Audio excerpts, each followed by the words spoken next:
Sebelum itu saya ingin mengucapkan terima kasih lah kerana menjemput saya dalam perbincangan lah, boleh katakan perbincangan ataupun kita berkongsi maklumat lah berhubung dengan tajuk kecergasan fizikal dan gaya hidup sihat ni. Dengar? Okey ya? Baik, sebenarnya ada beberapa perkara yang Dato' Intipati dalam tajuk ini telah disampaikan sebelum inilah, tetapi adalah saya rasa baik jugalah kita berkongsi maklumat kerana ini salah satu daripada saya rasa perkara yang agak penting lah dalam kecergasan fizikal dalam kehidupan kita seharian lah. Okey. Baik, kalau kita lihat saya akan pergi bahagian utama sekali ialah tentang apa yang dimaksudkan dengan kecergasan fizikal itu sendiri. Okey. Baik, jadi kalau ada pertanyaan boleh tanyalah dalam masa penyampaian maklumat ni. Okey, sebenarnya kecergasan fizikal ni kalau kita lihat secara umumnya adalah bermaksud kemampuan individu lah melakukan kerja-kerja seharian, kemudian at the same time dia boleh berekreasi dan juga melakukan aktiviti-aktiviti dalam situasi kecemasan. Contohnya macam anjing kejar dia ke, ataupun dia nak melompat ke, kan. Baik, ini maksudnya dalam segi kecergasan fizikal, dia mampu melakukan aktiviti fizikal itu berdasarkan 3 komponen tersebut. Maknanya dia boleh lakukan kerja harian dan at the same time dia boleh melakukan kerja-kerja berekreasi dan juga dia boleh melakukan ataupun bertindak balas dalam situasi-situasi kecemasan. Itu maksudnya kecergasan fizikal, dia cergas. Dan kalau kita lihat, kecergasan ni bukan saja fizikal saja, kita ada kecergasan emosi, ya. Itu berbezalah. Jadi saya akan fokuskan kepada kecergasan fizikal. Dan kecergasan fizikal tu kita bagikan kepada dua bahagian. Pertama sekali ada kecergasan fizikal tu berasaskan kepada kesihatan. Kemudian satu lagi yang berasaskan kepada kemahiran. Dan kita tahu bahawa tubuh badan manusia ni adalah seperti kenderaan, kereta, motosikal yang bergerak, kan. Jadi konsepnya dari segi dalaman, dari segi bahagian yang menggerakkan tubuh badan kita tadi lebih kurang sama macam kenderaan. Jadi kalau kita lihat, ramai di antara kita kemungkinanlah melakukan aktiviti-aktiviti fizikal, tetapi mungkin melakukan dengan secara tidak berstruktur, tak structured. Jadi kalau kita lakukan kecergasan fizikal ni mestilah secara berstruktur. Berstruktur maksudnya ada protokol-protokol tertentu agar tubuh badan kita tadi boleh, kerjaan kita terutama sekali kita kena bahagian fizikal kita tadi lebih mantap, sehat dan dapat membantu dari segi kita punya aktiviti harian lah. Baik, kalau kita melihat dari segi aspek kesihatan, jadi kecergasan fizikal tadi merujuk kepada daya tahan kardiovaskular. Daya tahan kardiovaskular maksudnya sejauh mana kemampuan kita punya kardiovaskular, jantung kita tadi, berdaya tahan.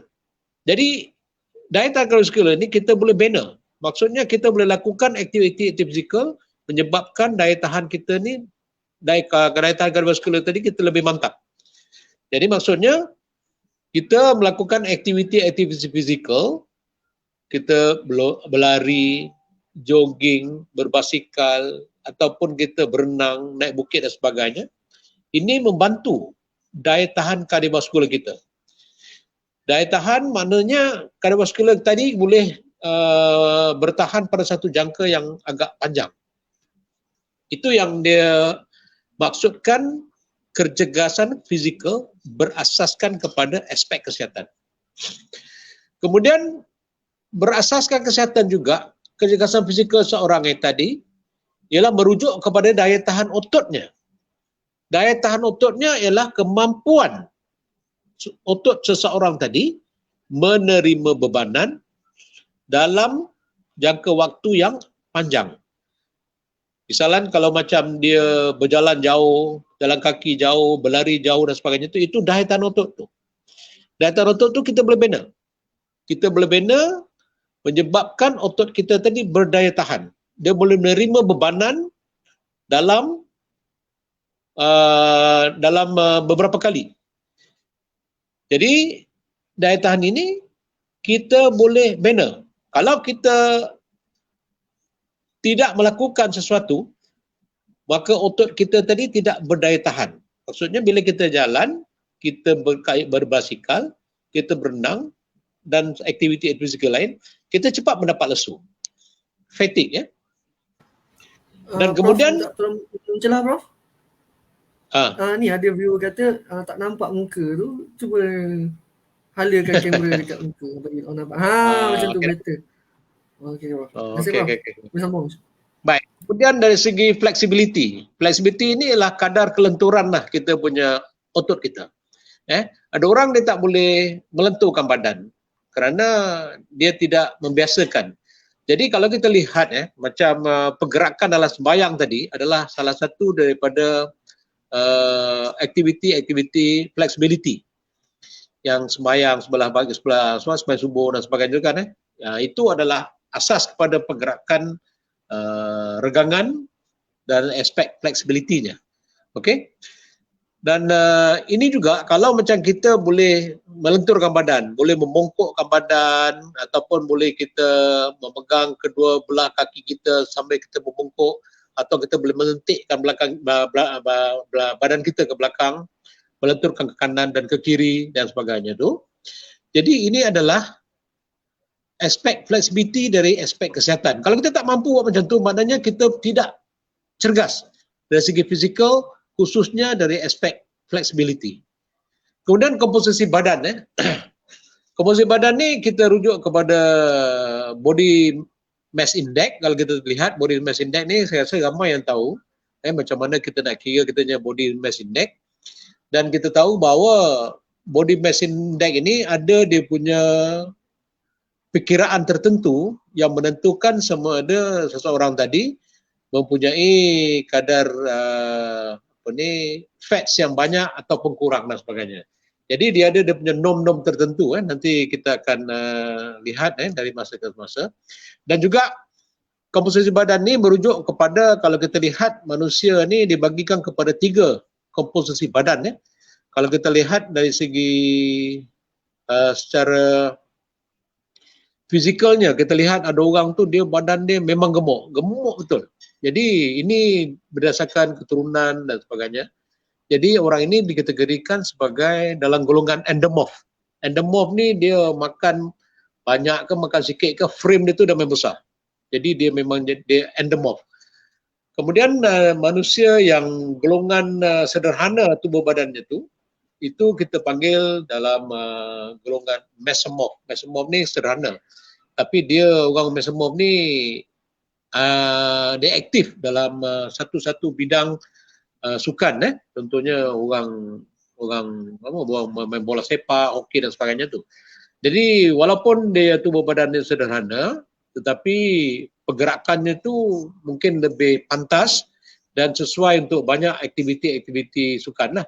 Orang endomorph yang badan besar ni pun dia sesuai juga untuk aktiviti-aktiviti contohnya lontar peluru ke ataupun wrestling ke ataupun lontar tukul besi dan sebagainya. Jadi orang-orang ni pun penting.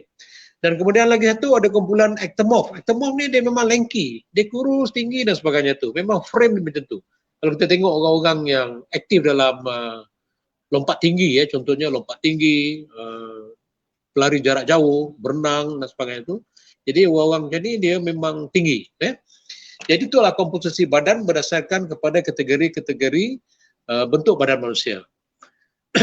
Nah, itu apa dikatakan berasal kesihatan. Jadi kalau macam daya tahan kardiovaskular kita bagus, kita mampu bergerak dan kita punya kadar nadi kita betul, kemudian daya tahan otot kita pula kita boleh berjalan jauh, boleh berlari dan sebagainya itu. Dan kemudian kita punya kekuatan otot, flexibility dan komposisi badan ini adalah merujuk kepada berasaskan kepada kesihatan, kecergasan fizikal yang merujuk kepada kesihatan. Kemudian satu lagi kita ada kecergasan fizikal yang berasaskan kepada kemahiran. Kemahiran ini kita lihat kalau macam orang tu cergas fizikalnya, kemahirannya dari aspek komponen kelajuan contohnya. Maknanya dia bergerak pantas. Okey? Dia tangkas. Dan kemudian dia punya tahap imbangan badan yang bagus. Dia boleh berdiri satu kaki, okey. Kemudian dia boleh meniti tali dan sebagainya, meniti palang dan sebagainya tu. Kemudian dia punya koordinasi badan bagus antara tangan, kaki, mata, pergerakan itu cukup bagus. Kemudian dia bertindak. Ya, apabila ada satu keadaan yang memaksa dia bertindak secara pantas dan sebagainya. Ini adalah kecergasan fizikal berdasarkan kemahiran. Jadi maknanya orang-orang yang cergas dari fizikal ini, dari aspek kemahirannya, dia menjurus kepada komponen-komponen yang saya katakan tadi. Maknanya dia bergerak dengan kelajuan yang bagus, dia tangkas, kemudian dia boleh menguasai imbangan yang bagus, kemudian koordinasi badan, tangan dan mata yang bagus, kemudian dia bertindak balas apabila ada rangsangan tu pun bagus juga. Jadi orang-orang ini dari segi kemahirannya, dari segi kecergasan fizikal berasas kemahirannya adalah baik sekali. Jadi kita tahu bahawa kalau gabungan antara kesihatan dan kemahiran tadi adalah menjurus kepada kecergasan fizikal secara total. Jadi maknanya kalau orang tu berdasarkan kesehatannya tu dia bagus, berdasarkan kemahiran bagus, mana kecergasan fizikal keseluruhannya bagus. Jadi untuk menjadi bagus, untuk mendapatkan bagus, manusia tadi mesti bina. Mesti membina kecergasan fizikal ini untuk dirinya sendiri. Itu sebab saya katakan tadi bahawa kalau kita tengok dari segi kalori, penggunaan kalori, macam orang-orang biasa, orang-orang yang low aktif ni, penggunaan kalorinya lebih kurang dalam 600 hingga 1000 kalori sehari. Jadi kalau seorang tadi, dia tidak melakukan apa pun. Dia bergerak dalam rumah dan sebagainya tu, itu pun dah penggunaan kalori dia sampaikan 600 ke 700. Kerana apa yang kita fikirkan, pergerakan kita, sistem perjalanan darah kita, sistem pernafasan kita, itu semua memerlukan kalori. Jadi, apa yang dikatakan tadi bahawa keperluan badan untuk kelangsungan hayatnya saja sudah memerlukan lebih kurang 600-700 kalori. Jadi, kalau kita melakukan kecergasan fizikal dengan latihan-latihan yang sistematik, yang mengikut keperluan badan, tubuh badan kita, maka sekurang-kurangnya kita memerlukan lebih kurang dalam 1,500 kalori satu hari. Ataupun 1,500 hingga 2,000. Kalau orang yang aktif, dia 2,500 ke 3,000. Jadi, untuk keperluan badan untuk kelangsungan hayat ni saja dapatkan 600 dan yang lebihnya tu kita gunakan untuk aktiviti-aktiviti yang agak aktif. Untuk mendapatkan kita punya tubuh badan yang sihat. Kalau saudara-saudara, kalau kita menggunakan 600 kalori atau 700 kalori sehari untuk keperluan badan, untuk kelangsungan hayat, dan kalau kita ada lebihan dalam kita punya kalori dalam tubuh badan kita dan kita tidak menggunakan kalori tersebut, maka kalori tersebut akan disimpan dalam tubuh badan kita sebagai lemak. Dan ini menyebabkan kita punya tubuh badan kita menjadi gemuk dan sebagainya. Itu pasal kita selalu fikirkan tentang BMI itu, Body Mass Index kita tadi. Jadi Body Mass Index ini menentukan sama ada sebagai indikator yang kita punya tubuh badan kita tadi mempunyai kadar lemak yang tinggi atau kurang. Okey? Itu saya kaitkan antara kecergasan fizikal, komposisi badan dan juga kita punya Body Mass Index. Ada soalan sekarang tak? Hello? Setakat ni Prof tak ada soalan lagi Prof. Mungkin setakat ni semua saya mendengar. Okey. Baik, saya ingin sentuh sikit tentang di bahagian komen pun tak ada apa-apa lagi, penonton kita masih lagi. Saya nak sentuh sikit tentang indeks jisim badan. Kalau ikut norma yang saya ada di sini, kalau tuan-tuan boleh buat satu perkiraan, indeks jisim badan ni kiranya ialah kita punya berat badan kita dalam metrik, dalam kilo, kita bahagikan dengan kita punya ketinggian kali ketinggian m squared tu. Jadi contohnya, saya dapat contoh sini, contohnya kalau orang tu berat dia 70 kilo, bagi dengan 1.54 meter ketinggian dia. Jadi kita squarekan benda tu, jadi 1.54 kali 1.54, jadi mana 29.5. 29.5 tu kalau saya tengok pada norma ni adalah dalam kategori overweight. Jadi orang yang tinggi 1.54 ni, dia punya idealnya berat badannya ialah 52 kilo. 52 kilo saya dah calculate sini, bagi dengan 1.5 time 1.5 dia dapat 23. Ngam sebagai normal dia punya klasifikasi BMI. Kalau kita punya ketinggian ni tak dapat kita kawal. Tetapi kita tak boleh kawal sebab ketinggian tu dah konsisten. Tetapi berat badan kita tu kita boleh kawal. Berat badan kita ni banyak bergantung kepada pemakanan kita dan juga kita punya latihan kecergasan fizikal kita sebagai satu gaya hidup kita. Jadi walaupun kita duduk dalam situasi PKP sekarang ni, kita boleh berjoging dalam kawasan taman, itu boleh dilakukan. Jogging, berjalan dan sebagainya itu dapat membantu dari segi kita punya kecergasan fizikal tadi. Dan kalau yang macam orang perempuan tadi, kalau dia tak boleh berjoging keluar, mungkin dia gunakan alatan, mesin, mungkin menggunakan stepper, boleh menggunakan treadmill, mungkin dia boleh gunakan rumah yang 2 tingkat, naik turun 2 tingkat tadi pun boleh. Tetapi kena ada dia punya formula-formula tertentu dan ada dia punya protokol tertentu agar tidak berlaku sebarang kecederaan dan sebagainya. Okey? Baik. Kemudian apabila kita lakukan aktiviti latihan kecergasan fizikal ini, sebenarnya dia ada rukun yang tertentu ataupun dia ada dia punya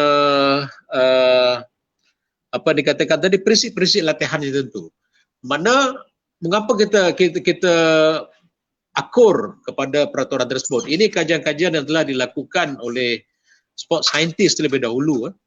Jadi protokol tersebut kena kita lakukan supaya tubuh badan kita tidak mendapat kecederaan dan juga membantu untuk meningkatkan tahap kecergasan fizikal kita. Baik, pertama sekali prinsip latihan yang perlu kita akur apabila kita buat latihan ialah kita mesti melakukan aktiviti memanaskan badan dulu. Saya dah ceramah sebelum ini juga saya dah pernah beritahu bahawa aktiviti memanaskan badan ni adalah cukup penting. Kalau tidak, kita akan mencederakan diri kita sendiri. Baik. Apa aktiviti memanaskan badan? Aktiviti memanaskan badan ni kita lakukan, kita bagi kepada 2 bahagian. Pertama sekali kita mesti lakukan regangan. Regangan untuk otot-otot kita. Dan kemudian kita lakukan aktiviti kelonggaran. Kelonggaran ni ialah semua bahagian-bahagian sendi. Jadi mana 2 komponen ni mesti kita lakukan sebelum kita lakukan aktiviti fizikal. Tak kisahlah treadmill, you lari atas treadmill ke, you berjalan-jalan ke, jalan kaki ke, you jogging ke, naik basikal dan sebagainya. Aktiviti memanaskan badan, warming up ni memang mesti mandatory kita lakukan. Baik, kalau kita lakukan aktiviti memanaskan badan dahulu, maksudnya kita beri tumpuan kepada bahagian otot. Otot daripada kaki sampai ke kepala. Jadi semuanya kita kena lakukan aktiviti regangan tadi dengan protokol yang tertentu. Contohnya kita lakukan aktiviti regangan tadi daripada otot bawah kaki sampai ke atas. Bukan kaki, kejap tangan, kejap perut, kejap kepala, tak. Dia mesti sistematik. Daripada bawah sampai ke atas ataupun atas turun ke bawah. Ikut sistem perjalanan darah. Okey? Baik. Kemudian apabila kita lakukan regangan, kita mesti lakukan regangan dalam masa 15 hingga 20 saat untuk satu-satu pergerakan. Contohnya kita meregangkan bahagian kita punya tangan. Kita tarik tangan ke belakang, kita lentur belakang, maknanya dalam masa 15 saat ke atas. Kita boleh 1, 2, 3, 4, 5, 6, itu tukar lain tak boleh. Kita buat 1, 2, 3, 4 sampai 15 saat. Jadi mengikut kajian bahawa selepas 15 saat itu, barulah regangan pada otot-otot tertentu tadi berlaku. Regangan tu pula, apabila kita lakukan, kita pastikan bahawa regangan tu kita sentap betul-betul, tarik betul-betul, bukan letakkan kita punya otot. Maknanya kalau kita lentur ke kiri, kepala kita, leher kita lentur sampai habis. Kanan, lentur sampai habis. Maksudnya macam tu. Bukan kita letak macam tu 10, 15, tak. Dia tak akan berlaku perubahan. Okey, sama juga dengan kaki. Kaki kita meregangkan otot-otot macam kita ada quadriceps, kita punya hamstring, kita ada calf muscle semua di bahagian kaki, bahagian bawah kaki. Kita nak buat lunges. Lunges ni yang selalu orang buat, letak tangan ke belakang, kemudian kita buat kuda depan dan belakang. Kita boleh buat macam tu, tetapi kita mesti lenturkan bahagian kita punya otot hamstring atau kita punya quadriceps tadi tu, kita punya hamstring, kita lenturkan sampai 15 saat. Jangan kita letak saja, angkat. Itu tak ada beri kesan kepada kita punya otot. Baik, kita dah buat semua daripada bahagian bawah sampai atas, barulah kita buat aktiviti kelonggaran. Kelonggaran ni kita buat semua bahagian bahagian sendi. Jadi regangan tadi kita buat, kita melakukan secara statik. Maksudnya kita tidak banyak bergerak. Maknanya kita duduk dalam satu position. Kita tak banyak bergerak. Aktiviti kelonggaran, kita mula bergerak. Kita lari setempat. Kalau dalam aktiviti kelonggaran kita kata macam kita buat arm swing, arm swing. Kita buat cat wheel. Jadi kalau tak ada praktikal, susah juga saya nak terang lah. Kalau orang yang faham, dia faham lah. Kalau tak faham, susah saya tahu. Okey, jadi dia boleh macam sit up, duduk dan baring tadi. Kemudian dia buat tekan tubi. Ini semua merujuk kepada bahagian-bahagian sendi. Sendi bahagian tangan, paha, kaki, pergelangan kaki dan sebagainya. Jadi kita kena tahu bahawa kedua-dua komponen meregangkan otot dan juga aktiviti dilakukan di bahagian-bahagian sendi akan meningkatkan kita punya body temperature dalam tubuh badan kita, meningkatkan kadar nadi latihan kita agar kita dapat lakukan aktiviti-aktiviti yang lebih memenatkan dalam latihan kita atau dalam larian kita, dan ini akan membantu tubuh badan kita tidak mendapat kecederaan. Baik, apa tujuan kita lakukan aktiviti memanaskan badan ni? Pertama sekali ialah kita meningkatkan kadar nadi. Baik, kadar nadi untuk setiap manusia ni kita ada kadar nadi rehat. Setiap orang ada kadar rehat, berbeza-beza. Orang yang fit, tahap dia punya fitness dia tinggi macam atlet, kadar nadi dia mungkin 65 hingga 70 degup seminit atau beat seminit. Jadi kalau macam orang biasa, umur dah banyak dan sebagainya tu mungkin 80. Macam anak-anak muda kebanyakan dalam 70 hingga 80. Itu kadar nadi rehat. Bagaimana caranya kita tahu kadar nadi kita ni? Jadi apa yang kita lakukan ialah setiap pagi bangun tidur, kita duduk atas katil, kita relax, tenang, tarik nafas, kemudian kita cek karotik arteri kita sini. Di bawah dagu kita ni. Karotik arteri kira dalam masa 10 saat berapa? Contohnya pagi kita bangun, kita ambil jari telunjuk kita dengan jari antu ni, kita letak pelan, jangan tekan. Kita rasa sikit carotid artery ni, pasal sini yang paling efisien pasal dia dekat dengan jantung. Jadi kita letak kat sini, kita kira 10 saat pertama. Jadi kita kira 10 saat pertama, mungkin kita dapat 15. Okey? 15 kali 10, kita dapat contohnya dalam 10 saat yang pertama, kita dapat 10. Jadi 10 kali 6 ialah 60. Jadi 60 beats degup seminit. Berapa kita kali dengan 6? 6 ialah 60 saat ialah 1 minit. Jadi the first 10 second tu kita kali dengan berapa bilangan kadar nadi kita. Okey, itu kita punya resting heart rate ataupun kita panggil kadar nadi rehat. Mungkin orang ada 12. Kira dalam 10 saat 12. 12 kali 6, 72. Jadi maknanya kadar nadi rehat dia ialah 72. Jadi kadar nadi rehat ni penting. Kerana apabila kita lakukan aktiviti memanaskan badan, kita naikkan kadar nadi kita ni sehingga 100 hingga 110. Jadi 100 hingga 110 memberikan satu indikasi bahawa tubuh badan kita bersedia menerima bebanan. Okey, jadi maknanya body temperature kita dah naik, kita punya respiratory system, sistem pernafasan kita dah efisien, perjalanan darah kita dah efisien, jadi kita punya kadar nadi pun meningkat. Jadi kita itu pasal kalau macam kita tak buat aktiviti menangkan badan, kita punya resting heart rate contohnya 72, kemudian terus kita berlari. Memang kita rasa cramp, memang kita rasa tak efisien. Sistem pernafasan kita pun tak sempurna, tak so efisien. Berbanding dengan kalau kita lakukan aktiviti memanaskan badan terlebih dahulu. Okey, saya kata. Setakat ni okey bro. Jelas setakat ni okey. Jelas kan? Baik.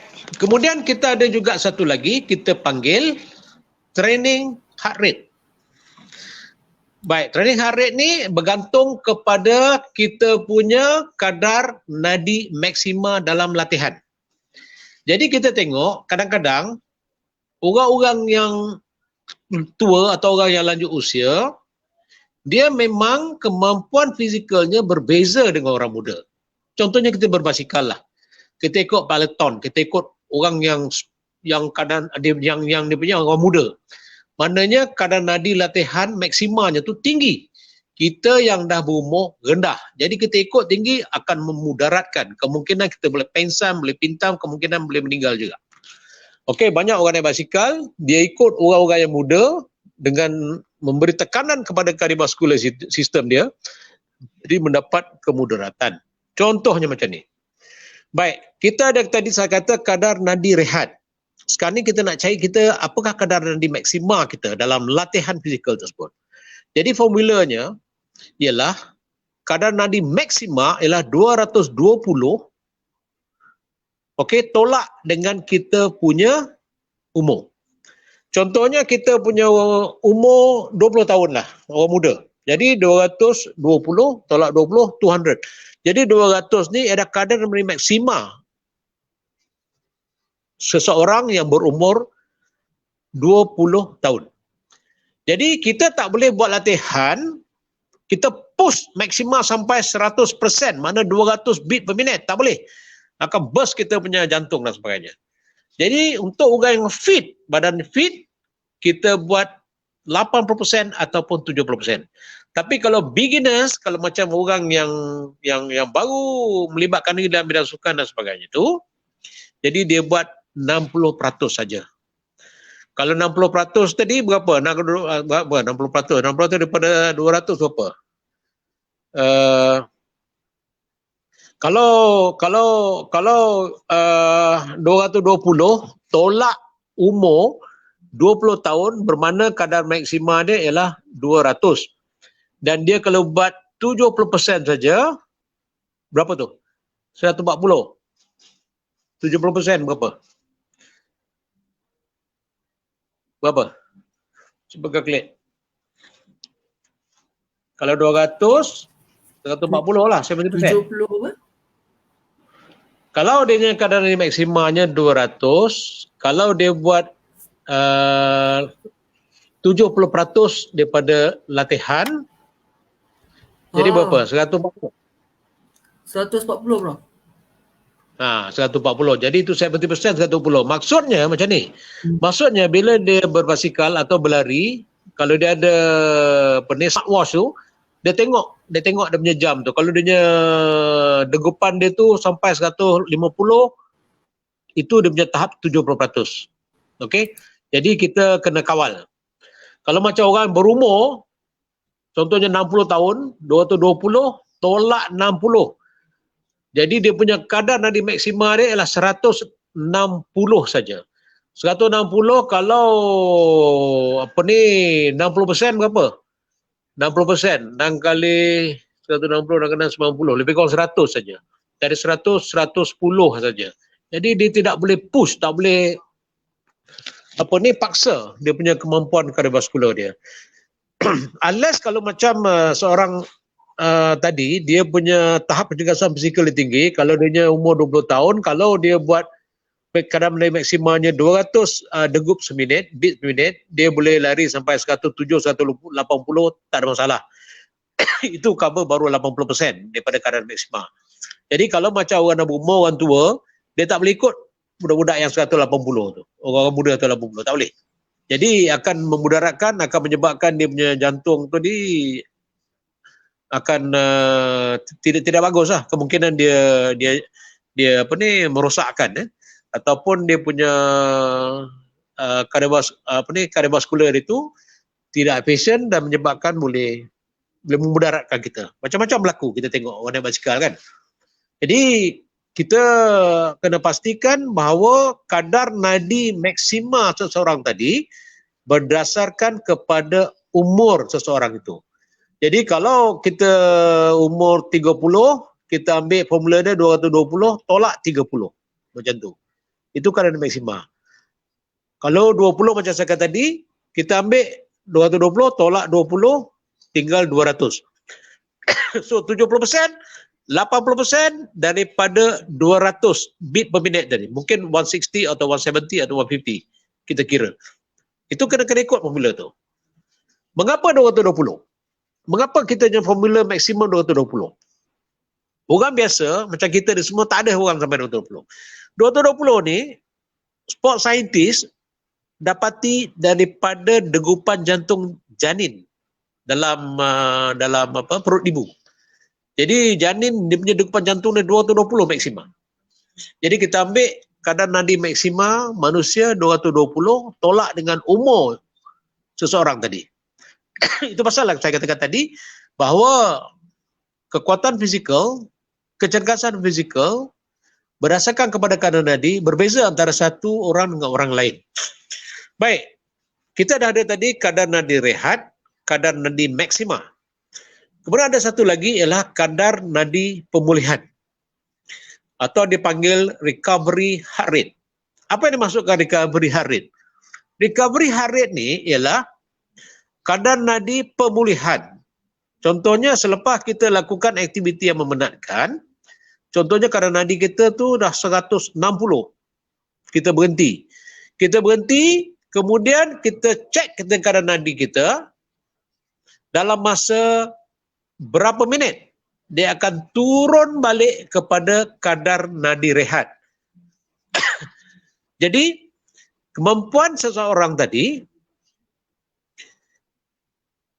menurunkan kadar nadi dia daripada kadar latihan ke kadar nadi rehat tadi lebih pantas adalah satu indikator bahawa dia punya kardiovaskularnya tu adalah dalam keadaan yang cukup baik.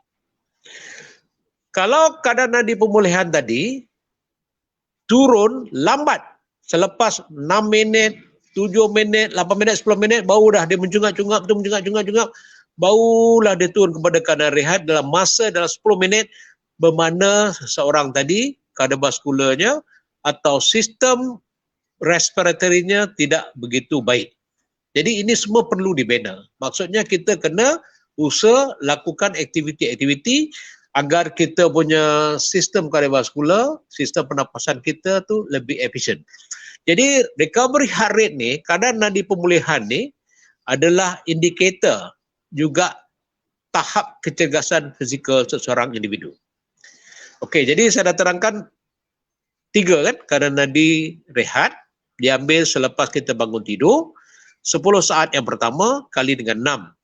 Kemudian keadaan nadi maksima, 220, tolak dengan kita punya umur.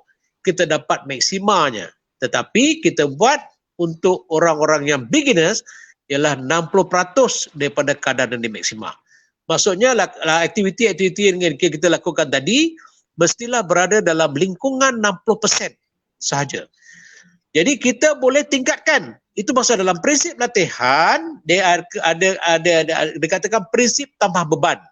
Contohnya minggu pertama tadi kita dah buat 60%. Minggu yang ketiga mungkin kita naik 65%. Minggu yang seterusnya mungkin kita tak rasa lesu, kita boleh naikkan 70%. Jadi maknanya peningkatan tadi berlaku secara ansur maju, bukan secara mendadak, untuk mengelakkan kecederaan dan kemudaratan kepada sistem tubuh badan manusia tersebut. Boleh ya? Baik. Boleh Prof, alhamdulillah setakat ni jelas faham. Jelas ya? Okey, bagus. Ramai kita tengok ni. Prof, ada Prof di ruang komen ni pun ada yang bertanya soalan. Yang Prof tanya tadi antara salah soalan, kalau boleh terus Prof jawab Prof. Saya soalan tu. Okay. So daripada Andi Muhammad Zulfauzan Muhammad, dia kata, Prof, bagaimana kita nak pastikan kadar nadi maksima tu, kardiovaskular sistem tak lebih dari yang sepatutnya? Adakah alat untuk kira nadi kita sendiri atau bagaimana? Baik. Macam saya katakan tadi, kadar maksima ni, maksimanya ialah 220. Kemudian tolak dengan kita punya usia. Contohnya usia kita 50 tahun, 220 tolak 50, tinggal 170. Itu maksima kita tu. Kita jangan cross 170.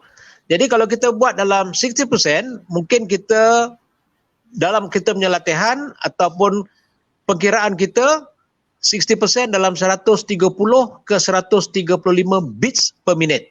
Maknanya kita naik basikal, kita tengok, 135, okey kita slow down. Dah kita dah sampai 60% dah. Tapi kalau dalam 170, kalau you push sampai 150, 160, itu dah lebih 80 hingga 90%. You boleh lakukan, tetapi bukan hari yang pertama. You mungkin lakukan minggu yang ketiga, keempat. Apabila kita punya tubuh badan kita dah terbina, dari segi sistem respiratory kita, sistem kardiovaskular kita dah terbina, dari segi kekuatan dan dari segi daya tahannya, maka kita boleh tingkatkan beban yang kita kenakan kepada tubuh badan kita. Maksudnya Prof tak boleh lah terus push diri kita tu. Tak boleh. Kena slow. Yes, betul. Kalau tubuh badan kita ni, macam saya katakan tadi, adalah macam kenderaan. Jadi kalau kereta tadi, kita pagi-pagi kita tak boleh start terus ya. Kita onkan enjin, warming up dulu, kemudian dah lama lebih kurang 5 minit, barulah on aircon dan sebagainya. Dia sama dengan tubuh badan manusia. Kita tak boleh terus bangun pagi, terus kita lompat saja, mungkin kita kena bertigur. Mungkin kita pening kepala. Mungkin kita keluar dari rumah, kita tengok, kita terus lari laju. Kita mesti pening sebab sistem perjalanan darah kita tidak efisien. Jadi bahagian-bahagian otot, kapilari kita tu tidak dapat oxygenated blood. Darah yang mengandungi oksigen tadi tak sampai. Jadi bila tak sampai, kita rasa lesu. Bila kita rasa lesu, kita akan memudaratkan kita punya otot-otot kita. Jadi warming up tadi untuk meningkatkan kita punya efisien kita dari segi kita punya pernafasan, dari segi kita punya sistem penyaluran darah kita, darah oxygenated blood kita sampai ke kapilari bahagian-bahagian otot-otot yang bekerja tadi akan membantu. Jadi sistem tenaga tadi akan membantu menyampaikan oxygenated blood kepada bahagian-bahagian otot yang bekerja tadi. Kalau tidak, dia punya perjalanannya tak sampai. Jadi menyebabkan kita rasa lesu, kita rasa sakit dan sebagainya. Kita sepening dan sebagainya. Pasal oksigen tak sampai lagi. Sebab oksigen tadi sampai dalam keadaan normal. Jadi bila kita kenakan beban pada tubuh badan kita, secara mendadak, ini akan mengejutkan sistem tubuh badan kita. Okey? Baik. Kemudian kita pergi kepada prinsip latihan juga, ialah prinsip tambah beban, iaitu kekerapan latihan. Baik, kekerapan latihan ini kita kena lakukan sekurang-kurangnya dalam seminggu 3 kali. Okey, seminggu 3 kali. Seminggu 3 kali, kalau kita 36, 72, 24, 48. Baik, kalau kita buat aktiviti hari ini, kemudian 4 hari lepas tu kita buat sekali lagi, kita tidak membantu meningkatkan kecergasan tubuh badan kita. Mana dia akan reverse balik, keboleh balikan maksudnya. Jadi kalau kita lakukan hari ini, kemudian 5 hari lepas tu kita lakukan balik, dia tidak membantu, dia akan balik kepada reverse kepada asal. Jadi aktiviti kita ni mesti berada dalam 24, 48, 72, 3 hari. Dalam masa 3 hari tadi, kita mesti lakukan aktiviti yang sama. Jadi ini akan membantu untuk meningkatkan tahap kecergasan fizikal kita. Kita tak boleh buat hari ini, 5 hari lepas tu kita buat balik. Dia akan balik kepada, dia akan reverse balik. Apa yang dipanggilkan adalah prinsip keboleh balikan. Dia akan balik kepada asal, menyebabkan kita kena start pada asal. Kita kena start pada mula balik. Jadi aktiviti seminggu 3 kali. Setiap aktiviti tadi mesti kita lakukan tanpa henti sekurang-kurangnya 30 minit. Kalau kita buat, maksudnya 30 minit tu bukanlah kita nak lari laju 30 minit, tidak. Contohnya kita berjalan. Kita berjalan laju selama 5 minit. Kita slow jog selama lagi 5 minit. Kita jalan laju lagi 10 minit. Ini menjadikan jumlah 30 minit. Ini dikira berbeza daripada pergerakan harian kita. Pergerakan harian kita ialah kita jalan ke dapur, balik dapur, kan berbeza tu. Jadi kalau kita brisk walking, kita slow jog, ini adalah pergerakan yang berbeza daripada pergerakan harian. Okey? Jadi pergerakan harian macam saya katakan tadi, duduk rumah, bernafas, pergi toilet, balik, pergi solat, turun balik, itu pun dah membakar lebih kurang 600 hingga ke 1000 kalori. Jadi kita berlari atau bergerak pantas tadi dalam masa 30 minit continuously. Tidak boleh pecah-pecah. Ini akan membantu untuk membakar kita punya kalori. Kerana mengikut kajian, kalori kita terbakar selepas 25 minit ke atas. Itu pasal kalau kita buat 5 minit, kemudian kita duduk, relax, tak jadi. Dia tidak bantu. Jadi kita kena buat continuously. Aktiviti itu bergerak daripada minit pertama sampai minit ke-30. Baru memberi kesan kepada sistem tubuh badan kita.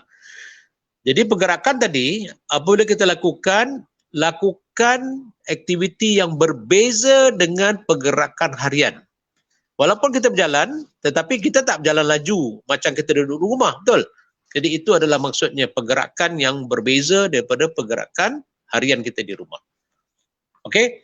Jadi seminggu 3 kali at least, minimum. Kalau boleh buat 2 hari sekali, lagi bagus. Jadi kita rasa segar, bugar. Kita rasa kita punya tubuh badan kita lebih ringan. Nanti saya akan beritahu kesan aktiviti fizikal ini kepada tubuh badan kita. Okey? Jadi itulah menjawab soalan tadi tak? Jawab, insya-Allah, menjawab. Okey. Baik, kemudian pergerakan prinsip ansur maju. Aktiviti fizikal ini kita kena lakukan daripada pergerakan yang paling mudah kepada pergerakan yang paling sukar. Daripada mudah kepada yang lebih kompleks. Maksudnya kalau macam kita aktiviti tadi kita berjalan. Lepas berjalan kita slow jog. Kemudian kita berlari laju. Kan dia bergerak tu dia punya bebanan tu mesti meningkat. Ataupun peringkat awal kita jalan, kemudian kita jalan perlahan, kita jalan laju, kita jalan perlahan pun boleh juga. Jadi maksudnya pergerakan kita lakukan mestilah daripada mudah kepada kompleks. Kalau kita main bola pun macam tu. Kalau kita main apa saja pun macam tu. Mula-mula kita main kemahiran-kemahiran yang lebih mudah supaya kita dapat menguasai kemahiran tersebut sebelum kita menguasai kemahiran-kemahiran yang lebih sukar. Maksudnya the fundamental skill tu mesti kita kuasai sebelum kita menguasai kemahiran-kemahiran yang lebih tinggi. Macam kita belajar jugalah kan, kita belajar lebih mudah, kita faham, dah kita dah faham dengan fundamental isunya tu, kemudian isu fundamental tadi akan membantu kita memahami konsep-konsep yang lebih sukar pada masa-masa akan datang. Itu maksudnya. Okey. Baik, kemudian kita lakukan berdasarkan latihan ini berdasarkan pada intensity. Apa maksudnya intensity? Intensity inilah bebanan. Bebanan. Jadi maksudnya macam apa yang dikatakan tadi, yang soalan tadi, kita tak boleh lakukan aktiviti secara mendadak. Tiba-tiba dengan beban yang lebih tinggi. Contohnya lah, kita buat aktiviti untuk menguatkan otot kaki. Kita masuk dekat gym. Kita buat leg press. Tekan kaki tu. Faham leg press? Kita tekan kaki tu dekat gym tadi. Jadi kita tak boleh lakukan leg press tadi, terus ambil 200 kilo atau 150 kilo terus kita push, tak boleh. Confirm akan mencederakan kaki. Jadi kita tengok berapakah kemampuan otot kaki kita. Okey, kita ambil yang lebih ringan dulu, kemudian barulah kita lakukan aktiviti tersebut berdasarkan kepada kemampuan otot kita. Kemudian bila otot kita dah terbina, kemudian barulah kita tingkatkan peratus demi peratus. Sehinggalah kita dapat melakukan aktiviti kepada kekuatan maksima otot kita. Jadi semuanya kita kena lakukan berdasarkan kepada kekuatan otot kita yang kita bina secara ansur maju. Daripada mudah kepada kompleks berdasarkan intensiti yang tertentu berdasarkan kepada kita punya kemampuan otot kita. Jadi kecederaan akan dapat kita elakkan.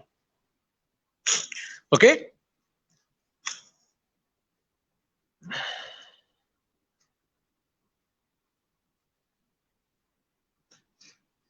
Ada soalan sekat tu? Apa dia tu, Prof? Ada soalan sekat tu? Ada lagi, Prof. Kita ada banyak lagi soalan. Ada beberapa soalan lah. Apa dia? Soalan apa? Soalan dia, Prof. Ada satu soalan ni, Prof. Daripada Zulfadli RS. Dia kata penggunaan 80% makan, 20% kecergasan tu adakah berkesan untuk kurus? Untuk kurus? Untuk dia kurus. Nak kurus. Dia nak kurus. Soalan dia ni dia nak kurus. Maksudnya penggunaan formula 80% makan, 20% untuk bersukan tu boleh tak tolong dia untuk kurus? Saya tak pastilah ada formula 80% makan 20%. Saya tak pasti pasal makan. Adakah makan 80%? 80% makan. Tak ada. Adakah formula tu? Ini soalan. Saya pun tak pernah dengar apa makan 80%. Okey, sekarang macam ni. Okey, sekarang jadi mungkin silap faham kot. Sekarang macam ni. Jadi kita orang biasa memerlukan lebih kurang 1,500 kalori. 1,500 hingga 2,000. Atlet dia memerlukan lebih kurang 2,500 hingga 3,000 kalori. Kalori maksudnya ialah makanan yang kita makan. Contohnya kalau kita makan Big Burger tu dengan dia punya set tu, itu pun dah sampai dekat 1,000 kalori tu. Okey. Jadi satu hari contohnya lah kan, orang yang badan besar gemuk ni cakap, dia makan satu hari lebih kurang dalam 3,000 kalori. Dia makan 3,000. Contohnya kalkulate. Kalau kita nak tengok kalori makanan, kita boleh cek Google makanan Malaysia. Makanan Malaysia dia ada keluarkan dia punya kalori makanan. Kalori makanan untuk makanan Malaysia. Kita boleh cek. Jadi contohnya ada 3,000 kalori. Okey. 600 hingga 800 kalori diguna pakai untuk keperluan badan untuk kelangsungan hayat. Contohnya dia duduk je kat rumah, kemudian dia jalan ke dapur, jalan ke ni, kemudian bernafas, Kemudian perjalanan darah ke otak kita, itu dah habis 800 kalori tu. 600 to 800 kalori dah habis dah. Jadi kalau dia makan satu hari sampai 3,000 kalori, okey, dengan nasi, dengan apa, sampai malam dia cek 8,000 kalori. Kemudian dia tak buat exercise, atau exercise pun dia buat pun yang ringan, dia spend lebih kurang dalam 1,000 kalori, jadi dia 1,800. Kemudian dia ada 1,200 kalori lagi yang tersimpan dalam tubuh badan dia. Tak dibakar. Jadi lemak tu tersimpan. Jadi lemak-kelemaan, okey, lemak ni tadi akan menyebabkan tubuh badan dia menjadi membesar. Dia tak membakar. Itu masalah kata kalau macam ada orang banyak kan, dia kurangkan makan. Kemudian dia makan berdasarkan kepada keperluan tubuh badan dia. Itu pasal kalau kita tengok dari segi apa dipanggil kita punya BMR, body metabolism rate, body metabolism rate ni ataupun kadar metabolisme ni, dia bergantung kepada tubuh badan seseorang tadi. Saiz badan, tinggi badan, berat badan dan sebagainya tu. Ini adalah punya body metabolism rate. Okey. Jadi body metabolism rate ni ialah keperluan badan untuk kelangsungan hayat. Dan itu kalau macam orang tu badan dia besar, mungkin dia tubuh badan dia tu memerlukan mungkin lebih tinggi, mungkin dalam 1,000 kalori. Kalau orang badan kurus, mungkin dia punya keperluan tubuh badan dia untuk kelangsungan hayat tu about 600, rendah. Tapi kalau macam dia punya badan dia gemuk, jadi dia punya BMR tu pun tinggi dan dia pula makan lebih banyak, kemudian dia punya kalori pun tinggi, kemudian dia tidak membakar dia punya kalori, tidak melakukan latihan, jadi dia tidak membantu badan dia untuk kurus. Jadi kurus tadi dia banyak bergantung kepada pemakanan. Pemakanan tadi kita bakar kita punya lemak, kita banyak bergantung kepada aktiviti kecergasan fizikal. Apa yang saya katakan 80% tadi ialah orang-orang yang berada pada tahap yang tinggi. Contohnya aktif. Jadi 220 maximum heart rate tolak dengan umur. Contohnya tinggal 200. Jadi dia lakukan aktiviti kalau beginners, dia lakukan 60% daripada 200 maximum heart rate tadi. Kalau orang-orang yang dah aktif, dia boleh lakukan 80% daripada kadar nadi maksima 200 beat per minit tadi. Itu maksudnya. Faham tak? Faham insyaAllah. Lepas tu ada lagi soalan Prof, dia tanya maksudnya akan tadi Prof ada cakap pasal metabolisme kan? Yang pasal metabolisme tu, lepas tu ada orang tanya, ada tak cara-cara yang paling sesuai untuk kita mengubah metabolisme diri kita ni? Kita punya BMR ni, dia bergantung kepada tubuh badan kita. Macam saya katakan tadi lah.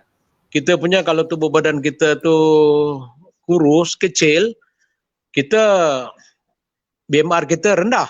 Pasal kita tak perlukan sebanyak mana orang yang tubuh badannya yang lebih besar. Pasal keperluan badan untuk kelangsungan hayat ni bergantung kepada kadar kitanya badan dan sebagainya, bergantung kepada saiz badan kita, tinggi badan kita, berat badan kita. Kalau kita punya badan kita besar tetapi BMR kita rendah, menyebabkan kita punya tubuh badan kita tadi dalam keadaan yang tidak menentu. Maksudnya tubuh badan kita ni dalam keadaan tidak dalam keadaan selesa. Sebab kita memerlukan kita punya BMR yang agak lebih tinggi berbanding dengan orang yang tubuh badan yang lebih kecil. Okey.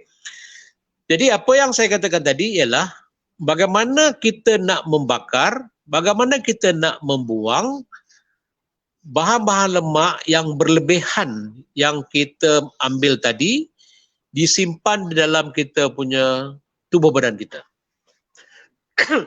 Jadi kita kena bakar. Bakar ni kita maksudnya kita kena lakukan aktiviti fizikal Aktiviti fizikal tadi pula ialah membantu kita punya kecergasan fizikal agar badan kita berada pada tahap yang sesuai dengan kita punya ketinggian, sesuai dengan kita punya size badan kita tu. Itu pasal lah kalau macam kita tengok orang-orang yang bersukan, dia dulu bersukan, kemudian dia tak bersukan secara aktif, tubuh badan dia tu meningkat. Kenapa tubuh badan meningkat? Karena aktivitinya kurang, tetapi dia punya sistem pemakanannya tu konsisten, sama macam dulu. Itu pasal dia banyak lebihan lemak di tubuh badan dia. Jadi kalau macam dulu dia aktif, dia badan dia konsisten, cantik, cergas. Tapi bila dia berhenti, tapi makanan dia sistem sama, konsisten. Jadi tak seimbang dengan pembakaran ataupun latihan-latihan fizikal yang dilakukan. Okey? Okey, kalau tak ada saya faham, insyaAllah faham. Okey. Baik, kemudian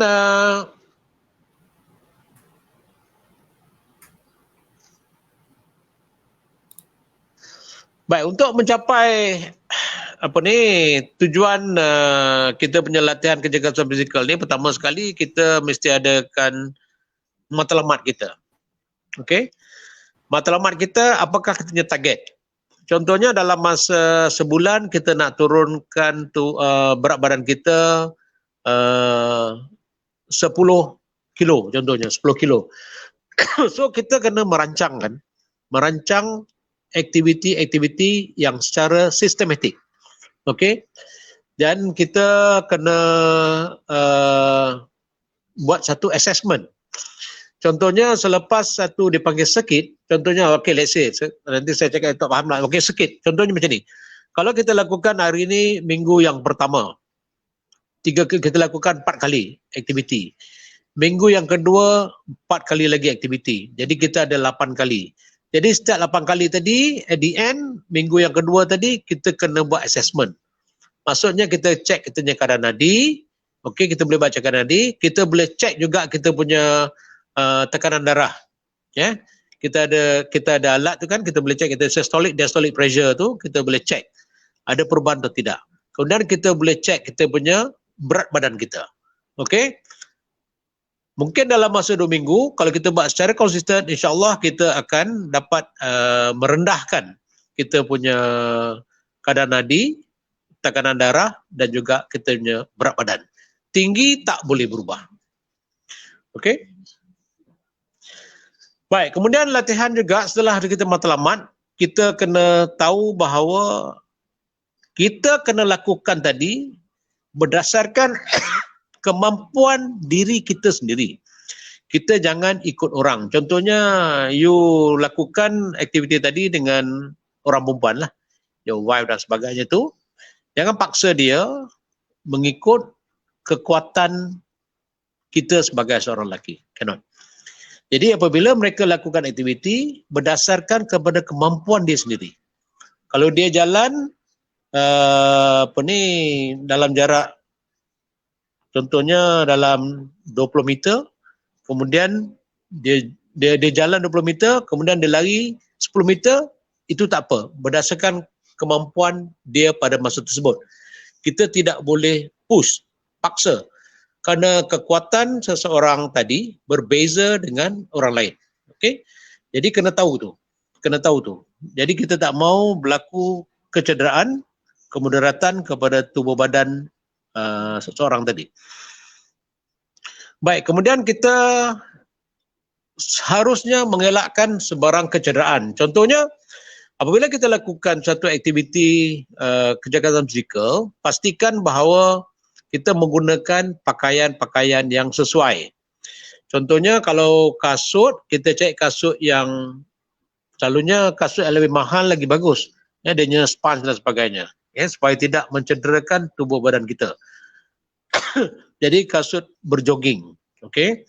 Baik, kemudian kita punya baju tu tidaklah terlalu ketat supaya sistem kita punya perpeluhan dan sebagainya tu boleh apa ni, dia punya circulation tu berlaku dengan lebih sempurna. Kemudian jangan lakukan aktiviti pada keadaan matahari yang begitu terik dan sebagainya lah, ataupun dalam keadaan cuaca yang begitu sejuk pun tak boleh.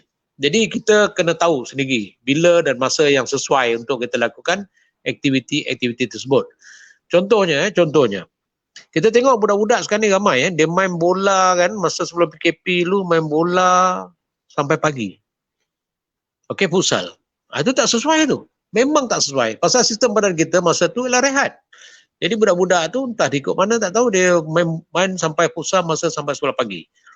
Itu satu aktiviti ataupun tabiat atau norma yang tak boleh kita pakai.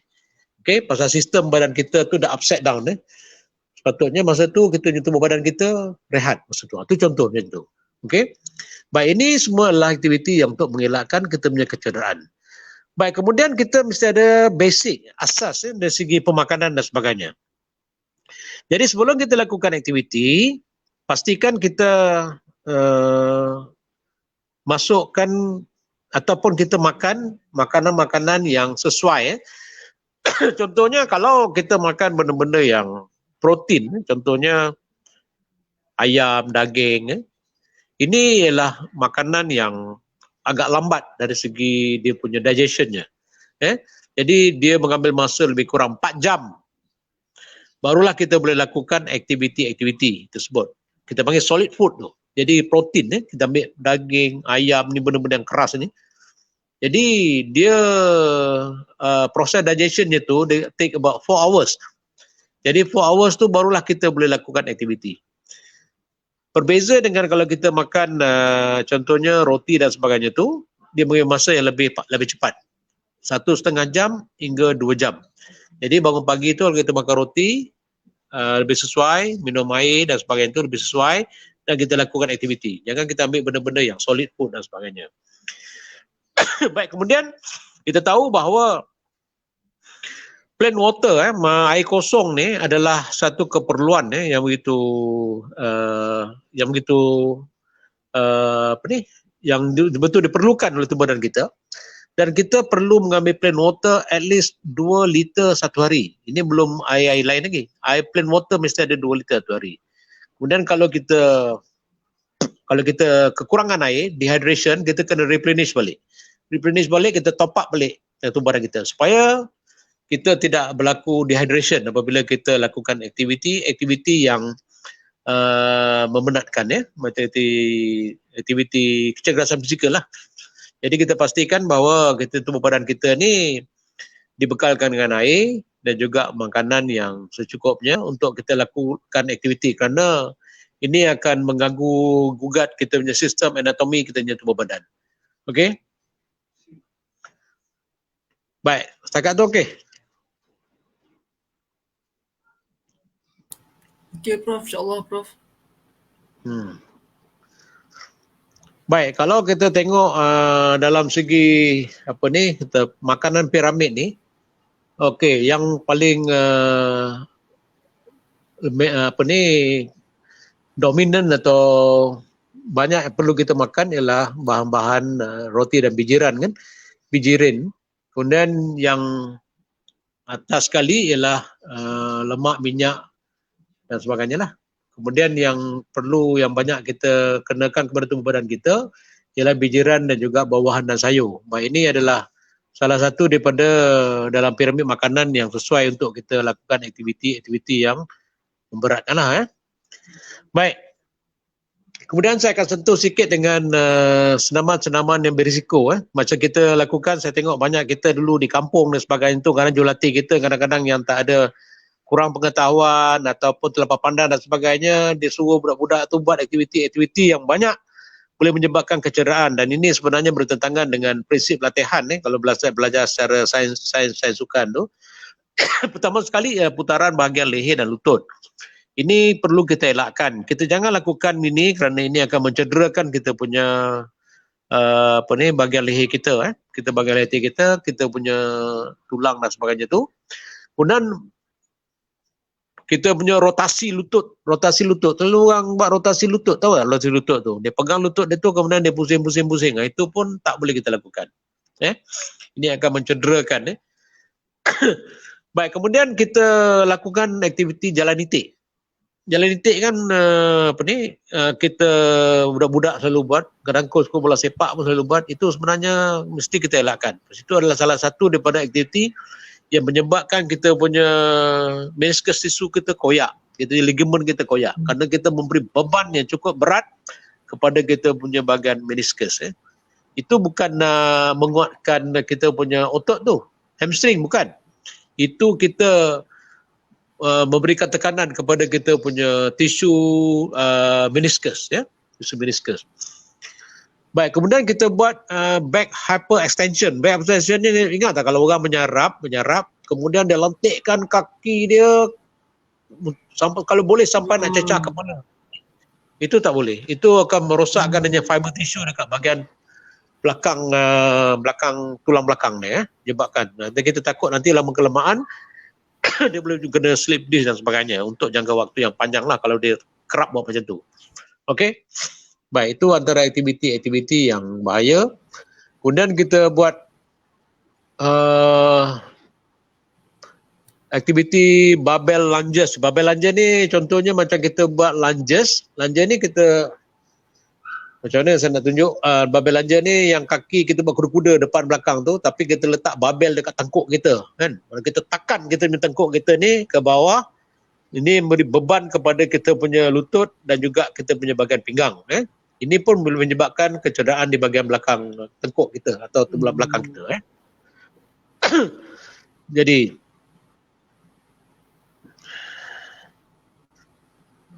setakat tu okey tak?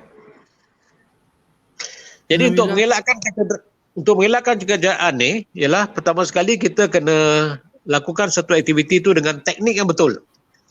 Teknik yang betul, contohnya kita berlari dengan teknik yang betul, berjalan dengan teknik yang betul, okey. Kemudian kita seharusnya mempunyai sedikit pengetahuan bagaimana satu aktiviti itu dilakukan, bagaimana kita nak menamatkan satu aktiviti tersebut, dan apakah keperluan tubuh badan kita untuk compensate dengan aktiviti yang kita lakukan. Macam saya kata tadi, dengan makanan kita, dengan persiapan kita punya aktiviti memanaskan badan, kemudian kita lakukan, kita masukkan fluid, air ke tubuh badan kita dan sebagainya. Okey. Kemudian kita pilih senaman-senaman yang bersesuaian dengan kita punya kecergasan fizikal. Kalau orang yang berumur, macam orang umur 60 tahun dan sebagainya tu, dia tak boleh lakukan aktiviti sama macam budak-budak muda ni, pasal kekuatan otot dan sendinya tu tidak sekuat yang orang muda. Jadi kita kena tahu apakah aktiviti-aktiviti yang sesuai, kita manas badan yang sesuai untuk dilakukan. Contohnya budak muda, dia nak naikkan kadar nadinya, dia kena buat shuttle run. Shuttle run ni contohnya 10 meter, dia layu ulang alik, tu boleh. Tapi orang tua tak boleh buat macam tu. Orang tua tak boleh buat macam tu. Dia punya kekuatan fizikal dan kardiovaskularnya tidak mampu.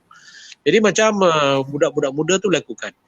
Jadi saya ingin katakan bahawa sebelum kita lakukan aktiviti kecergasan fizikal, saya ulang semula, kita lakukan aktiviti memanaskan badan, tingkatkan kadar nadi kita kepada kadar nadi latihan 100 hingga 110 beat per minit. Resting rate kita lebih kurang 70 ataupun 75.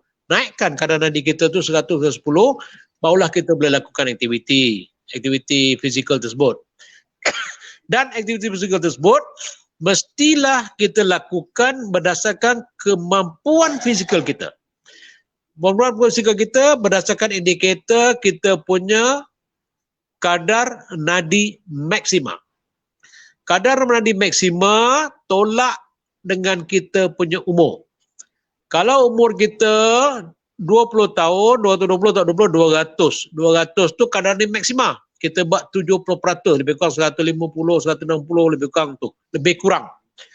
Orang yang berumur mungkin kita buat 130, 125, itu dah sampai ke tahap 60-70% lah. itu dah cukup bagus. Tapi kalau dia fit, dia boleh naik sampai 140. Maksima dia 160. Jangan buat sampai maksima. Dia buat sampai 60, 170 akan memudaratkan. Takut jantung kita akan memudaratkan jantung kita. Kita punya kapasiti kita punya strength kita, kekuatan kita tidak sama dengan orang yang lebih muda. Dari segi kemampuan jantung kita menerima bebanan. Baik, kemudian aktiviti yang kita lakukan, mestilah kita menyediakan tubuh badan kita dengan pemakanan yang sempurna dan juga kita mesti banyakkan air supaya tidak ada berlaku dehydration. Okey.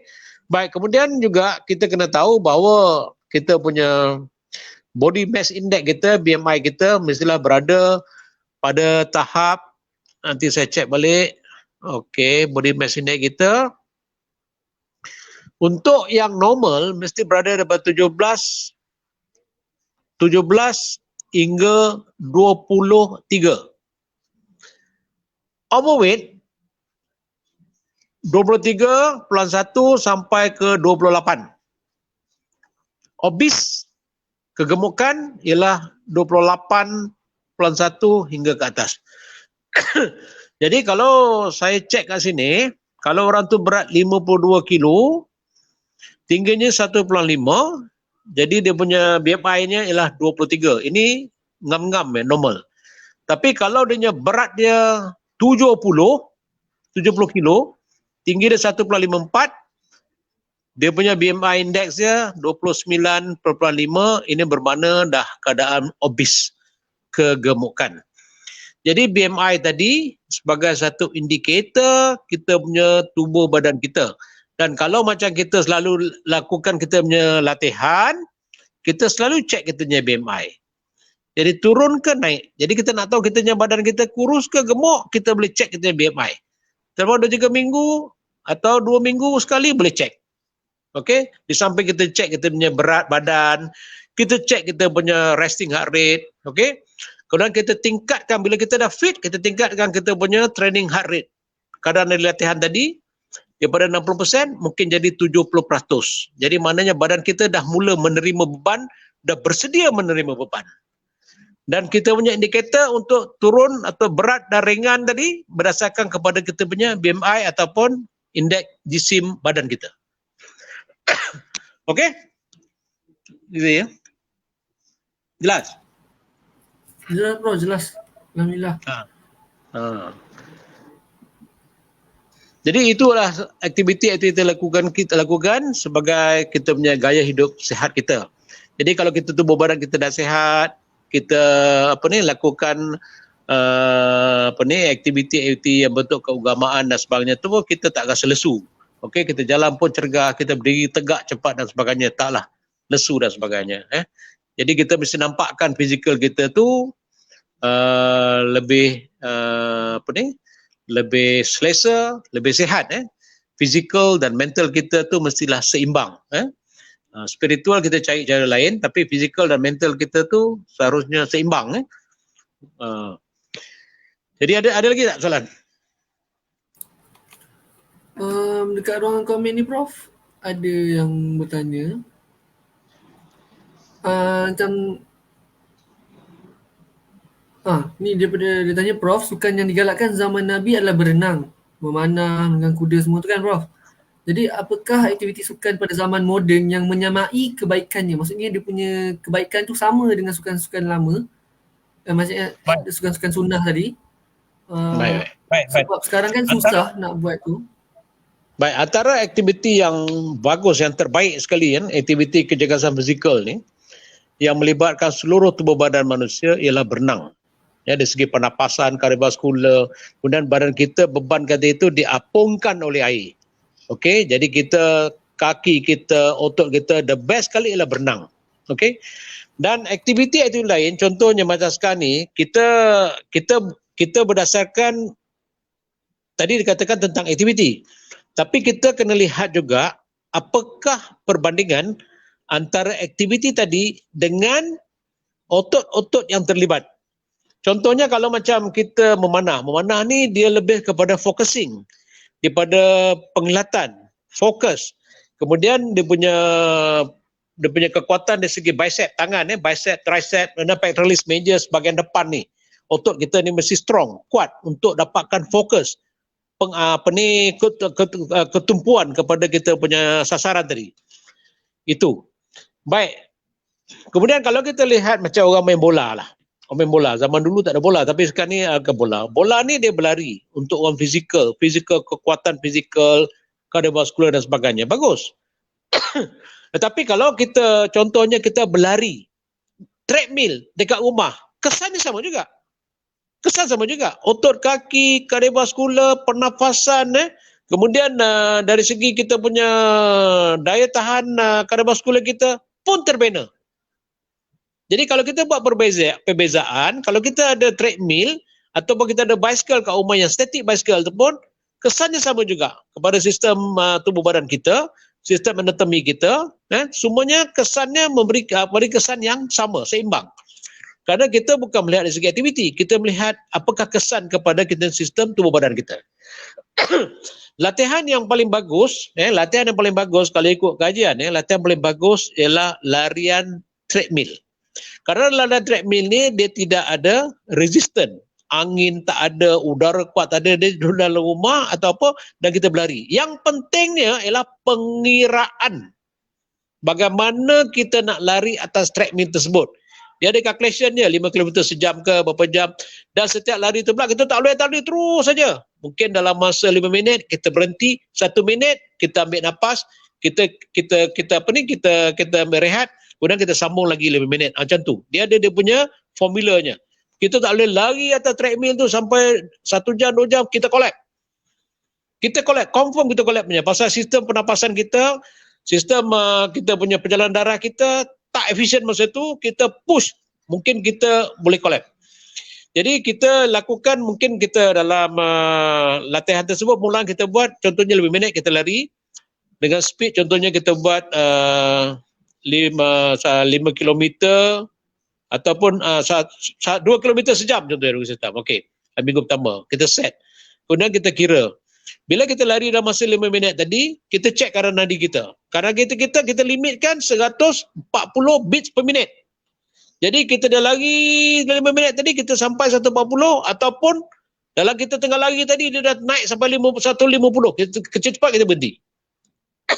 Kita tak boleh buat secara tanpa ilmu. Kita kena buat mesti berdasarkan kepada kemampuan tubuh badan kita. Jadi aktiviti tadi kita nyatakan contohnya pada zaman Nabi dan sebagainya itu betul. Tetapi zaman sekarang kita kenakan aktiviti yang hampir sama, yang komponen apa yang kita kena tingkatkan atau komponen apa yang terlibat. Aktivitinya berbeza pun tak apa, tapi komponen apa? Contohnya berenang. Berenang memang melibatkan semua. Menyebabkan pergerakan tangan, otot kaki, otot paha, otot abdominal ni, otot perut kita, kemudian dari segi pernafasan, kemudian dari segi kardiovaskular, semua terlibat. Bagus. Kalau orang ada penyakit asma, insya-Allah boleh baik tu. Okey? Oh, macam tu lah. Betul lah tu Prof. Sebab soalan tu dia kata susah kan sekarang nak berenang dengan lockdown je sekali. Jadi tak payah. Boleh je lah treadmill dekat rumah tu kan. Treadmill tu. Cuma yang penting ialah cara bagaimana kita nak buat. Kita jangan buat tanpa ilmu. Kalau kita buat ilmu, kita akan pengsan, kita akan muak, kita akan jemu. Lagi-lagi tak sampai penghujung kan. Lagi situ je. Kita ada formula. Kena ada formula. Okey, kalau saya dapat formula tu, panjang pula cerita sini. Okey? Betul. Kemudian maksudnya satu lagi. Maksudnya tak perlu nak sama. Yang pentingnya cara kita nak kawal benda tu. Bahagian komponen mana yang kita kenakan. Satu lagi bicycle. Bicycle estetik tu pun bagus. Tapi yang pentingnya bagaimana kita nak lakukan. Kalau kita buat tanpa formula tertentu akan memudaratkan. Kita akan krem, kita akan tercungap-cungap, kita akan dia panggil pernafasan kita akan tidak sempurna. Okey, kerana kita memaksa diri. Pasal kita tak ada formula, kita main try and error, kita main tam je tak boleh. Mesti ada formula. Pasal dari segi macam treadmill tadi kan, dia ada speed, kemudian dia ada timing dia, bila, berapa lama untuk peringkat awal, panggil intermediate, kemudian beginners, kemudian advanced. Tak boleh hentam saja. Kalau hentam saja, kita memang jemu, kita memang salah buat. Jadi treadmill the best sekali. Dalam latihan lah, treadmill bagus sekali. Okay? Baik, terima kasih Prof. Satu lagi soalan Prof, saya kira ni soalan terakhir lah kot. Ya. Yang ni pun Prof ni, sebenarnya Prof pun dah ulas sebenarnya pasal benda ni tadi, tapi dia tanya, ada soalan tambahan, dia tanya, Prof adakah membuat aktiviti bersukan di waktu malam tu bagus untuk seseorang? Tadi Prof kata tak bagus sukan malam-malam ni sebab dia ganggu. Dan dia tanya, apakah ada side effect untuk jangka panjang? Baik, sekarang ni sistem tubuh badan kita ni dia dah tune kan antara 12 jam Lepas subuh kita tu kemudian pada pagi sampai 12 malam kita aktif pergerakan. Bila kita aktif, kita akan supplykan tubuh badan kita ni, kita kenakan tubuh badan kita ni dengan makanan-makanan yang sesuai dengan aktiviti-aktiviti yang memenatkan, yang strenuous activity kita lakukan pada siang harinya. Tetapi ada orang muda, dia suka mengaktifkan diri dia sambung ke sebelah pagi pula. Okey, sebelah pagi dia dalam pukul 12 ke atas tu dia bermain futsal. Baik. Ini aktiviti yang tidak sesuai dan saya fikir aktiviti ini akan memudaratkan tubuh badan dia lah untuk jangka waktu yang panjang. Kerana masa ni adalah masa kita merehatkan pemikiran kita, merehatkan kita punya otak kita, merehatkan segala tubuh badan kita kerana tubuh badan kita nak digunakan pada esok hari pula. Okey. So malam ini kita merehatkan segala sistem tubuh badan kita untuk kita gunakan pada esok hari. Jadi kalau kita memaksa tubuh badan kita melakukan aktiviti-aktiviti yang memenatkan, jadi kita tidak mampu melakukan aktiviti-aktiviti yang lebih selesa, yang membantu tentang kita punya prestasi yang terbaik untuk esok harinya. Okey? Jadi in other words, aktiviti malam ni kita tak payah lakukan lah. Mungkin sampai pukul 8, pukul 9 tu mungkin okey lagi. Tapi ada yang saya tengok tu macam, saya tengok dekat Bangi tu dia main futsal sampai pukul 1 pagi, 2 pagi. Saya rasa, ini bahaya betul. Sebenarnya kan budak muda lah. Jadi benda ni jangan akan jadikan satu amalan. Kerana ini akan memudaratkan kita punya sistem tubuh badan kita, pemikiran kita pada masa yang jangka waktu yang panjang. Okey? Baik, terima kasih Prof. Jadi terima kasih Prof sekali lagi sebab ialah input yang diberikan untuk malam ni, pada malam ini sangat bermanfaat insya-Allah, sebab ialah ramai yang tak tahu. Orang ingat kadang-kadang sukan ni main hentam je sukan, bila-bila kau nak sukan, kau sukan je lah kan. Orang tak tahu apa yang kena buat, maksudnya tak boleh push, ada benda yang kita kena buat sebelum, semasa dan selepas bersukan tu. Sebab itulah orang kata, Cuma saya nak tambah sikit lagi sikit lagi. Jaga kita punya. Selepas kita lakukan sila Prof. Selepas kita lakukan aktiviti, saya ada satu lagi. Kita mesti lakukan aktiviti gerak kendur. Cooling down. Cooling down ni kita menurunkan balik keadaan nadi latihan kita tadi kepada keadaan nadi rehat. Contohnya, kalau kita tak buat gerak kendur, kita tak merembeskan aksid laktik kepada badan kita, akan menyebabkan laktik acid ni terkumpul dan menyebabkan kita punya otot-otot tadi kita rasa sakit. Itu pasal kalau macam selepas kita main bola ke, kita berlari ke, kita main badminton ke, kita mesti buat cooling down, tarik nafas, kemudian buat gerak kendur macam warming up tadi, tapi dengan pergerakan yang perlahan. Okey, kita buat perlahan supaya masa kita buat latihan tadi, bila berlakunya bila kita gunakan sistem tenaga dalam tubuh badan kita, kesan sampingannya dia akan merembeskan laktik acid. Jadi laktik acid tadi dikeluarkan, dirembeskan melalui peluh. Tetapi bila kita berhenti tanpa melakukan aktiviti cooling down, Ini menyebabkan lactic acid ni terkumpul. Jadi cooling down ni kita buat supaya berlaku perpuluhan dan lactic acid ni keluar. Itu pasal kalau kita tengok kalau macam orang buat aktiviti secara mendadak dia berhenti, dia akan rasa sengah-sengah untuk sakit dan sebagainya. Kena buat aktiviti gerak kendur atau cooling down. Kerana gerak kendur ini akan membantu merembeskan kita punya acid lactic dalam tubuh badan kita melalui peluh tadi. Tapi buat dalam pergerakan yang perlahan sehinggalah kadar nadi kita tu balik semula kepada kadar nadi rehat. Kalau tadi kita buat aktiviti nak basikal dan sebagainya 130 dan tarik nafas, lentur badan kiri kanan dan sebagainya, tarik nafas lagi supaya kita punya pernafasan tu turun balik, kadar nadi kita turun balik kepada 70 ataupun 75. Barulah kita boleh tamatkan kita punya aktiviti latihan pada hari tersebut. Jadi kena ingat, kita buat aktiviti memanaskan badan, aktiviti strenuous, aktiviti meletihkan, kemudian buat gerak kendur untuk menurunkan kadar nadi kita kepada kadar nadi rehat semula. Itu dia punya prinsip latihan. Dia punya sekuen atau protokol latihan tersebut. Okey. Jadi saya rasa untuk itu saya mengucapkan banyak terima kasih kepada yang mendengar. Dan saya mohon maaflah jika sekarang ada terkasar bahasa dan istilah-istilah yang mungkin mengelirukan. Yang baiknya daripada Allah SWT dan kesilapan adalah daripada saya. Okey, terima kasih. Assalamualaikum. Baik, terima kasih. Terima kasih banyak Prof. Jadi itulah dia sedikit sebanyak kongsian daripada Prof. Taib, mantan pensyarah sains sukan Fakulti Pendidikan UKM. Jadi banyak yang info-input yang kita dapat pada malam ini sebenarnya kita tak tahu pun. Kadang-kadang kita ni orang yang tak tahu kan, kita tak ada ilmu, jadi kita main buat saja tanpa kita sedar sebenarnya benda itu memudaratkan kita sendiri pada jangka masa yang lama. Maksudnya ada side effect dia nanti. Jadi sedikit sebanyak dengan input apa yang Prof berikan pada malam ini, insyaAllah dapat kita sama-sama kita ambil manfaat dan kita sama-sama perbaikilah. Maksudnya orang kata untuk yang first timer macam yang Prof kata tadi, macam untuk yang first timer tak boleh terus push kuat-kuat, kena slow, ada dia punya rentak dia. Dan tadi ada Prof ajar pasal kadar nadi, ada 3 kadar nadi tadi, kadar nadi maksimum, kadar nadi rehat, kadar nadi pemulihan. Benda-benda semua tu kita tak pernah tahu.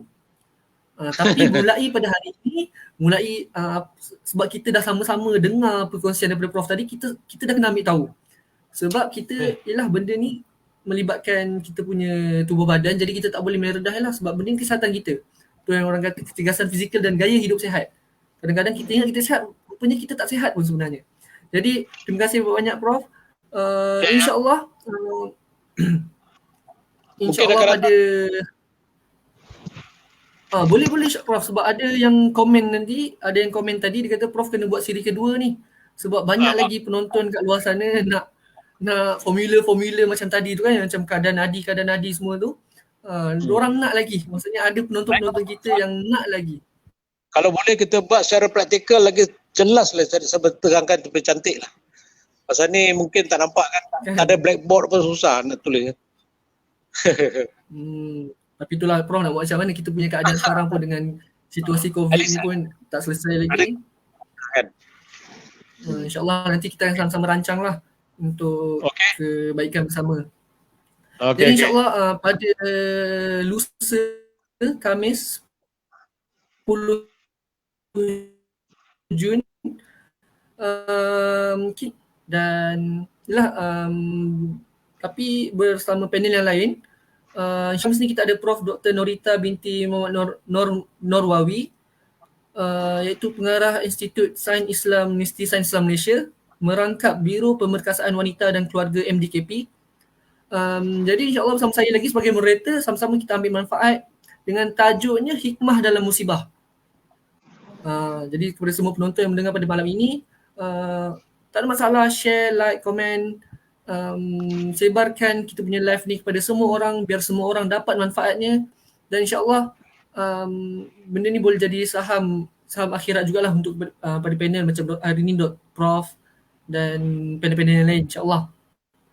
Jadi sebagai penutupnya, Terima kasih lagi sekali kepada semua penonton yang sudi meluangkan masa. Sama-sama kita ambil manfaat di hari yang lain, masa yang lain. Jaga kesihatan, jaga diri, duduk di rumah, patuhi SOP dan sebagainya. InsyaAllah kita jumpa pada hari yang lain. Saya tutup majlis dengan tasbih kafarah dan suratul As. Terima kasih. Assalamualaikum. Assalamualaikum.